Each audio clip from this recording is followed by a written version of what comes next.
ಶ್ರೀ ರಂಗನಾಥ ಸ್ವಾಮಿ ಲಕ್ಷ ದೀಪೋತ್ಸವ ಆಚರಣಾ ಸೇವಾ trust, Tirumale, Magadi town, Ramanagara ಜಿಲ್ಲೆ.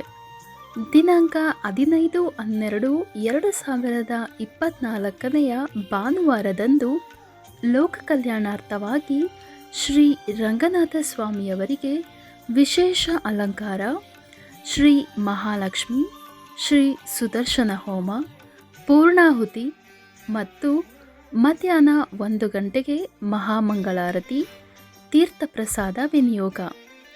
ಈ ಶುಭ ದಿನ ಸಂಜೆ 6 ಗಂಟೆಗೆ ಶ್ರೀ ವಿಷ್ಣು ಲಕ್ಷ ದೀಪೋತ್ಸವವನ್ನು ಏರ್ಪಡಿಸಲಾಗಿದೆ. ಸಂಜೆ 6:30ಕ್ಕೆ ತೆಪ್ಪೋತ್ಸವ ಮತ್ತು ಮಡಿಕೇರಿಯ ವರ್ಣರಂಜಿತ ವಿದ್ಯುತ್ ದೀಪಾಲಂಕಾರ ಹಾಗೂ ಆಕರ್ಷಕವಾದ ಸಿಡಿಮದ್ದು, ಬಾಣ ಬಿರುಸು ಪ್ರದರ್ಶನವನ್ನು ಏರ್ಪಡಿಸಲಾಗಿದೆ. ಭಕ್ತಾದಿಗಳು ಹೆಚ್ಚಿನ ಸಂಖ್ಯೆಯಲ್ಲಿ ಆಗಮಿಸಿ ಶ್ರೀರಂಗನ ಕೃಪೆಗೆ ಪಾತ್ರರಾಗಬೇಕಾಗಿ ವಿನಂತಿ. ಸರ್ವರಿಗೂ ಸ್ವಾಗತ ಕೋರುವವರು ಶ್ರೀ ಆದಿಚುಂಚನಗಿರಿ ಪಾದಯಾತ್ರಾ ಸೇವಾ ಟ್ರಸ್ಟ್, ತಿರುಮಲೆ, ಮಾಗಡಿ.